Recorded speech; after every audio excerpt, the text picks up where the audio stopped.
Welcome to This is Concrete, a podcast where we speak with the people whose work revolves around concrete and coatings. Let's get to what you came for.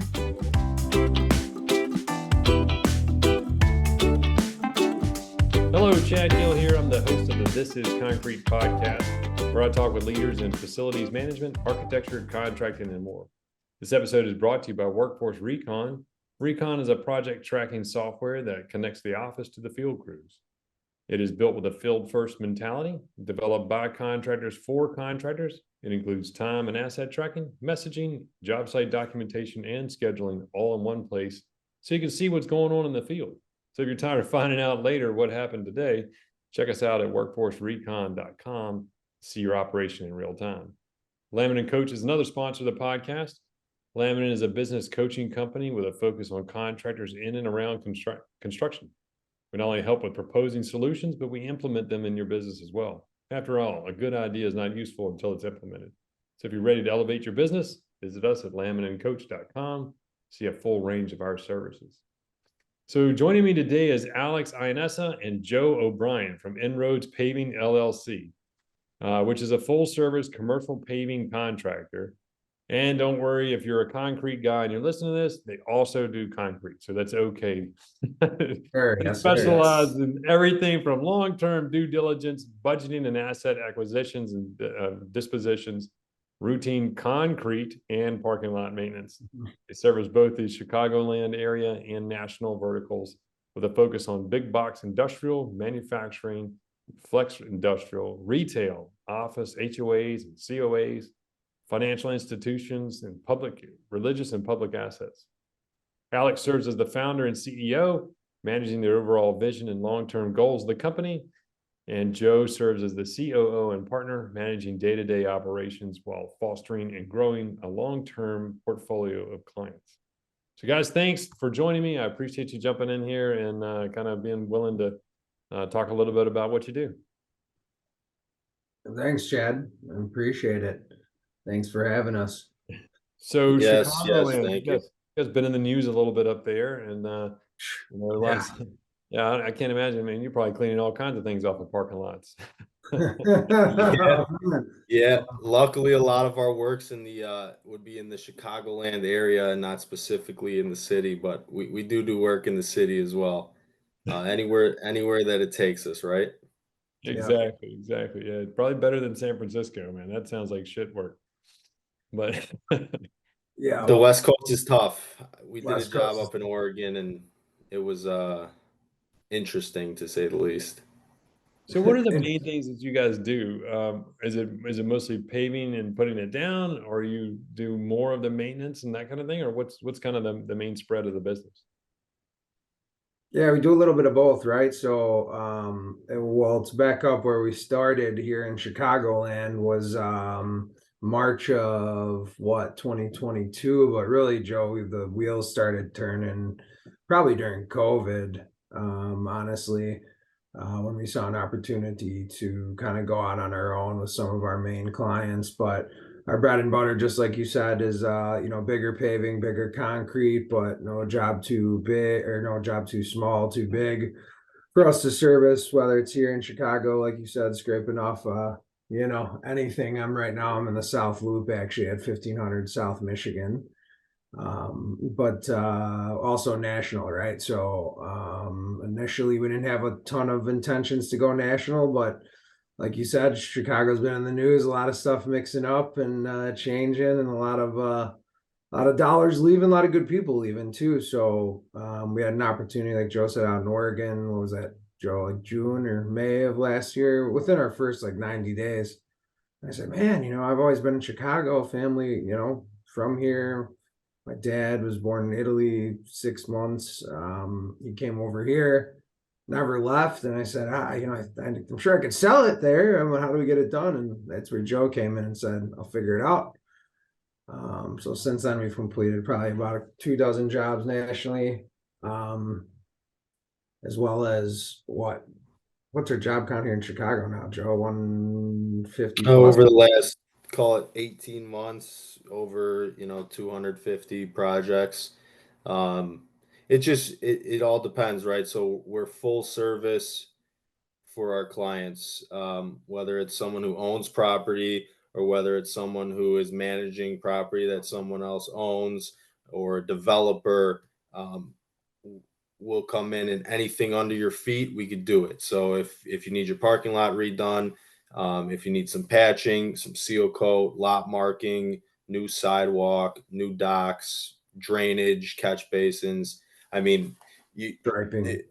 the way everything's going right now is people don't want to have to deal with 8 different people to service their facility, right? They want to be able to deal with one guy who can take care of the majority of it or all of it. And we found that being able to be that guy for a lot of our clients, it goes a long way. And I think that, you know, it's great for us because we're not sticking ourselves in one basket, right? So we're just able to, be multifaceted for everybody and for whatever they may need at any time. Yeah. So as a relatively, I mean, you're a fairly young company, but how do you handle that breadth of services over that large of an area? Oh, so that's more of my That's a COO. style, I was right, gonna say Alex? I'm punting to the Yeah. COO for that one. Yeah, that So- love that idea. You're like, man, I need one of those. That's perfect.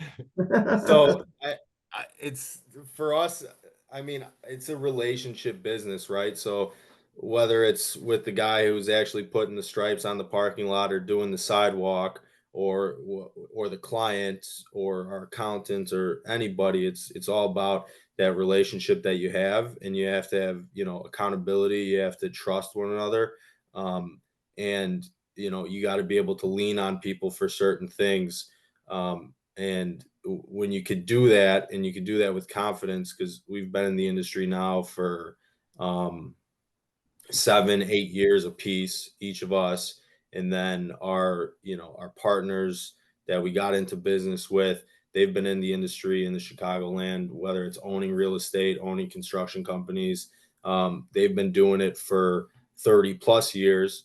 And just that network that you're able to build, and you're always able to call on someone or lean on someone, and you just have that trust factor. It makes it all work, right? Oh yeah, no, it's finding good people to work with, and then being able to trust them makes a huge difference. That Huge. strong relationship, like you're saying. Yeah. Right, because if we have, I might have a concrete dock going in, 45 minutes south, a huge paving job out west, and then another job 45 minutes north in the same day. I can't be all 3 places at once. Alex can't be all 3 places at once. But when you have those guys that you trust, everything's getting done right, everybody's following the process, documenting everything. It takes a lot of the worry off your plate, and you kind of just have to focus on what you do best, and that keeps the business going, and that keeps you guys, like us or any business owner, kind of in line, right? Oh yeah. What are the biggest challenges you're running into in this time frame of your business? Yeah, to your point earlier, Chad, I would say for sure Joe and I have what is it, almost November, so about a little less than 2 full years. Like you said, we've gotten to about 250 jobs, almost 10 million in revenue, and just in the last few months, Joe and I, like he said, we got a job up north, job down south, a seal coat job on Lakeshore Drive in Belmont that I'm going to manage too, plus every other facet of the business. It says, hey, it's time to grow. Like Joe said too, a lot of these landlords, a lot of these guys in some uncertain times, specifically in Chicago too, right? Those $300,000, $400,000, $500,000 jobs. Hey, we're right there. Yeah, we want to pull a trigger. Let's just kind of seal coat or maintenance or do some concrete maintenance, right? Get us through, see where things end up. So that's where we're looking to grow and bring on a couple more people here within the next year, to really delegate and elevate, like you said, take this to the next level. So that's definitely going from, starting it, getting to where we need to be profitable, obviously taking care of ourselves, but then what's next? That's partly my role, but also Joe plays a little bit of the visionary, goes back and forth. We both play a little bit of the visionary and integrator. But I'd say Joe's the integrator for sure. That's what he's good at. That's his bread and butter. I'm the visionary. But you can't manage that sort of business with two guys and not switch roles, right? Right. Yeah. So Yeah. So It's a partnership. as Al was saying, I mean, the struggles right now are, obviously the market, the economy as a whole is not in a great place, right? Especially for people that are our clients. Um, you know, People who own real estate, they have cash flow models that are based off 3% interest rates, or cheap money, virtually free money that was going on for the last, 8 years.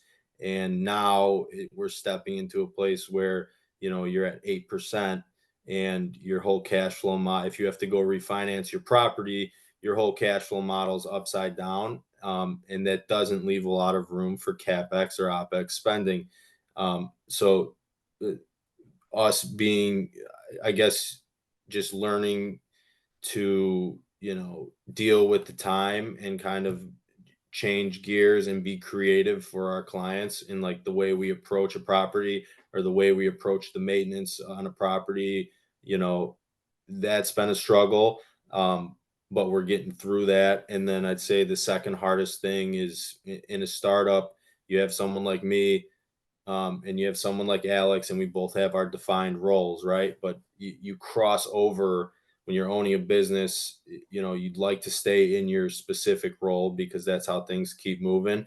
But there's a lot of crossover, right? So Alex might be doing my job, I might be doing some of his job, and I think drawing that line and deciding when you know deciding when it's okay to cross over and when we shouldn't be crossing over at all, or when it's affecting the business in a bad way.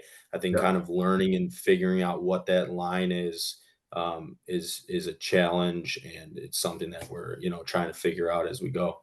yeah. Yeah, it's not unlike a marriage. You feel like one of you is going to be, it's like, all right, who's going to be the one that takes care of homework? Who's going to be the one that makes sure dinner's ready? There is a line. You both got to be able to do it all, but Yep. Right. having your lane, with the not only the capability but the understanding of, hey, look, man, I got to help you lift every now and then. You got to help me lift. I think that's great. Right. I love the way you talk about the financial situation of your clients. I think a lot of people overlook that, like, Mhm. the interest rate, the financing, the CapEx versus a maintenance budget and stuff like that. I don't think a lot of contractors look at that and know when to offer. There's a time when you'd say, hey, you should get this parking lot done now because of this reason. And Right. this is a repave, as opposed to, hey, I understand the situation and the pressure you're in, or even asking them and then saying this will push you to a seal coat or something like that. I just need to get down the road a little ways. So Right. I think that's very smart. Yep. Yeah, I think we spend a lot of, one of the things that we do that makes us kind of, I think, versatile, and the reason that a lot of people do business with us is we put together 5-year due diligence plans on the front end. So when our clients are going in, to buy an asset, and let's say they're just in the due diligence phase, we come in and we go do a 5-year assessment on their parking lot. Here's what you need to do. Maybe it's a 3-year hold, maybe it's a 5-year hold, maybe it's a 20-year hold. So, and we ask those questions on the front end, and then we're able to put together, hey, this is what you need to spend over that 5-year hold to get this asset up to the quality you need in order to sell it. Right. So, we spend a lot of time in that world and not just, putting down concrete and putting down asphalt, because anybody can, not anybody can do it, but you know what I'm saying? It's the service itself, getting the asphalt down, getting the concrete down, actually providing the product is the easy part of it, right? The hard part of it is painting the picture for your client and making sure that their asset can be sold at a higher value when their hold is up. And when you understand that and you play in that game, instead of just playing in the, I'm going to sell a job, make a couple bucks on it, and move on to the next job. when you play in that long game, you learn more, and you're more capable of being what your clients need. Yeah, that's a great point. No, I think that makes sense. I think it's a good approach to take, and I think that due diligence part, is that a service, or is that just something like, is that a paid service? I mean, or is that just So said differently from what Joe said, is where we really bring value, and I say this all the time, right? Stop selling and start helping. Yeah. That's the difference. What makes people good, or I'm sorry, makes people great and fantastic, just the good guys. Like Joe said, anybody can do it. That I wouldn't say that, but there's a million guys out there, maybe not a million, but I'd say hundreds across the country that do what Joe and I do. What those guys don't do is understand why someone's buying a building, what kind of asset is it, what is the zoning involved in it, is it a short-term hold, is it a quick flip, is it a, hey, we're going to hold on to this forever. Knowing that, so the earlier we get brought into a deal, and that comes from Joe's point of our wide variety of I'd say partners, investors, clients, part of my family as well. Having been in real estate and construction for decades, that's where we kind of learned and sponged in all that information when me and Joe were just young, 22-year-old, slick behind the ears, just trying to learn everything, right? We sponge it all in, and fast forward however many years later, I've been in the industry about 11, Joe I think just 9 or something like that right behind me. Construction as a whole, union, non-union, in the field. Joe's been in remodeling, started businesses himself. He's been in snow, kind of seeing stuff for the big picture of what it is. And like Joe said, not just, and I was a paving salesman for years, right? Not just approaching a parking lot or a piece of concrete, a concrete dockyard or whatever, saying, oh, how much commission can I make off this? You mentioned commission earlier, right? That's not what it's about, right? It's about creating long-term partnerships for the future, where, hey, it might not be, hey, you know what? I don't recommend you do patching and seal coat right now if you're going to come pave it next year. We had that happen a few weeks ago. Joe looked at me, did you just pass down on sale? And I'm like, yeah, because it's the right thing to do. And then he ended up doing it anyways. Right? I didn't pass it. I deferred it. Yeah, exactly. Yeah. So it's deferred. But the service itself is so for our regional clients in the Chicagoland area, we do that service for free. Yeah. It's just part of what we do, right? We know that doing this service gives us an opportunity to do the work. So it's something that we do at no charge. There's some companies that do charge for it. Now there's software out there that everybody's trying to sell, but you'll never get that same in-person touch if someone going and actually looking at the site and seeing what's going on. For our national clients, some of our national clients do pay us to fly out and go put together these plans for them. So it really just depends. It's not something that we're saying this is what our rate is and you got to pay it for us to do it. It's more like if you want to pay for us to do it, we'll accept the payment. But other than that, it's just, I feel like it's something that we need to do to be competitive and give them the right product. Yeah. And I heard you say snow, and I'm in Virginia, so a whole lot of snow to me is 4 inches. I imagine you guys are moving a lot more snow than that. I've been in snow on the side for 5-6 years. I got a couple skid steers and a plow on my truck, and then I got a buddy who's got a plow on his truck. We got sidewalk crews. I mean, I hate it with a passion. It's you're up from it might start snowing at 10 at night and not stop until 10 a.m. the next day, and you have to have all these businesses open, ready to go by 6 a.m. So you might work 24 hours straight. But it's just, it's not like I don't do it on a large scale, right? I'm not one of these big snow removal companies. I have my 25 commercial clients all within 10 miles of where I live, and I just do those and have been doing those. So Mhm. Yeah, it snows.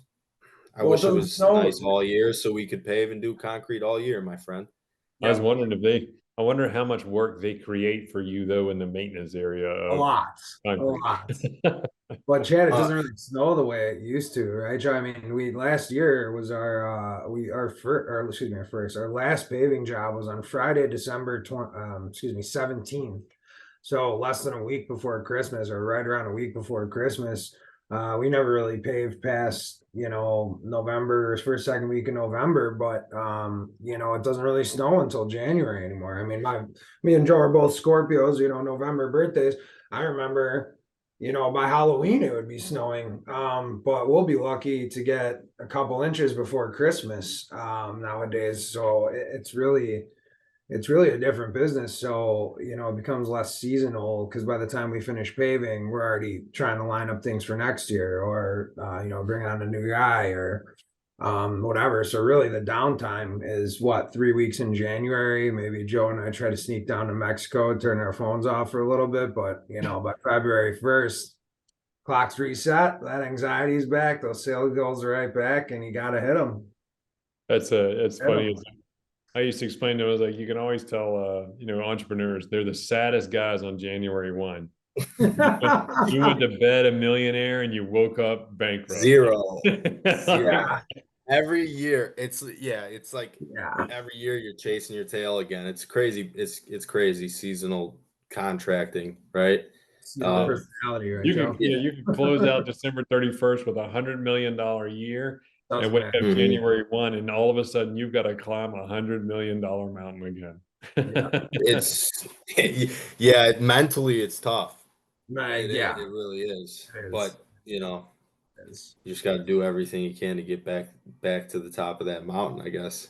Yeah. And I Yeah. think that's a differentiator too, Chad, with Joe and I as kind of natural born entrepreneurs. We were never made to be employees. I know I wasn't, and I think Joe was better at playing the game, if you will.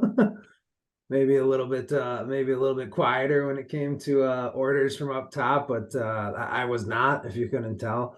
So Joe and I kind of just meshed really quick, really easily. And I remember it was actually a warranty call, and it was quick fix. It was about, I don't know, a couple $100. And the client at the time, I was trying to push something on him, and different personalities match, mix and match. And he wasn't picking up what I was putting down. And I remember Joe had just started at our previous employer, and I was the big shot sales guy, whatever, right? And he puts his hand on my chest. He's like, "Stop! I got this." And I looked at him like, "Who are you?" All of a sudden, I don't remember what he said. It couldn't have been a half a minute. And all of a sudden, the guy was just like, Mr. Customer was like, "Oh yeah, sounds good." It didn't end up even doing anything, but it was just in that moment, I was like, he's gonna be my partner. I don't know what in, because we're so early in on the paving game. But we quickly advanced paving together. Joe became the ran capital projects, and that's kind of like I said, our bread and butter was my bread and butter in terms of the sales side, concrete and paving, and that's what we've been running with ever since. But again, that's the differentiator, because approaching business owners, or even property managers, right, that entrepreneurial mindset to say, "Hey, we'll get it done," or, "Hey, if you need to drop to get to this number, or you only have this much in the budget, we'll make it work because our names are on the door, and it's all we have, right? Yeah. Our families." So that really makes a difference, I think, that personal touch. No, and it points to the story points to I'm in a group called Entrepreneurs Organization, and we have an SAP in there that does culture index, and it's the same thing. There are personalities that work well together, and there are personalities that can really just bump up against one another if they don't know what you're getting into. And they talk about recruiting, and we've done that now. Like the first thing we do is a culture index or predictive index profile of prospective candidate. I'm terrible at interviewing. So, by the time I get to interview somebody, I'm going to hire them because I need people so badly. Right. So we took ourselves out of the system, so now that index profile is the first thing we do. Will you fit well here? Yeah. And then we skill test to say, okay, well, you'll fit, but do you have the internal workings and capability to do the job? So that by the time they get to the actual interview, it's just, try not to be high or drunk and have a driver's license. Be good to go. So Good start, especially in to construction. put into perspective, we did the disc profile thing when we started, right? Because we kind of like started this thing as if we like our partners are, they're very successful. They own big companies. So we kind of started this thing as if we were like a Fortune 500 company with all these bells and whistles, when really, we're just, scrappy startup and, trying to be creative for our clients. And we did the disc profile, and Al's started up here, up left, went down, went up, and mine was the exact opposite. Mine started down low, went up, and went back down. So we laugh because we're like, it's Between like the two we're of like you, the it's a straight exact, line. You're like perfect. yeah, we're the exact opposite. So we cover all the bases. Yeah. People think that opposites won't work well together. That's that's just not the case always. It's No. you just need that left and right hand so that Yeah. you can be a complete person. Yeah, that's awesome. It's and I think it is, I think what you're doing is fantastic. I mean, you gotta, it's kind of like, I tell my kids, I'm like, hey, I mean, you got to dress for the job you want, not the one you've got, so Yep. you put those programs in place and you grow into them, because if you don't have, you don't have Yeah. anything to grow into, and so you're stuck. Yep. Exactly. I think that's wise. It sounds like you got Yeah. a good set of mentors around you as well. So that's awesome. Yeah. Yeah. A lot of credit to them, because I mean, just, you got to learn from somebody, and I've learned a lot from them. So we just keep on, we just keep on going and growing. And I'd like to say one thing, since this is a concrete podcast. Yeah. Last year in Chicago, concrete went up overnight about 35%. It went from like $120 a yard to like $210 a yard. And there was a strike, there was a labor strike in the quarries, so they couldn't get the stone to make the concrete. And then also the concrete companies, the manufacturers can kind of just charge what they want, right? And once the price goes up, it never goes back down. So that's kind of like the new market. But in that time frame, we had contracts signed and on the street for a ton of concrete, and none of them were any good overnight. And so having to go back to the clients and have those conversations where it's like, hey, the material price just skyrocketed. And not only that, you couldn't get the concrete. So they would just no show. The plants would just Dump it. They would just no show. They would just be like, oh, sorry, we couldn't get to you today. And then you'd have to book for like a month out to get concrete. And it was last year was the first year where it was like the worst possible scenario, where clients didn't do any concrete last year because of what happened. And then we noticed that this year they were scared to do their concrete maintenance that we usually do. And they kind of transferred all their money to like paving and seal coat, because they were just scared of how expensive concrete got and what the market did last year, Yeah, it's kind of like lumber. Lumber did the same thing. And you're like, okay, you could talk to the loggers, you could talk to the mills, you could talk to, nobody was making any more money. Somebody has to be making more money, man. Somebody. Who was it? It's like, I don't know who's lying, but I know somebody's got to be lying, because somebody's making more money. Somewhere. So Chad, where are you based out of? We're in Richmond, Virginia.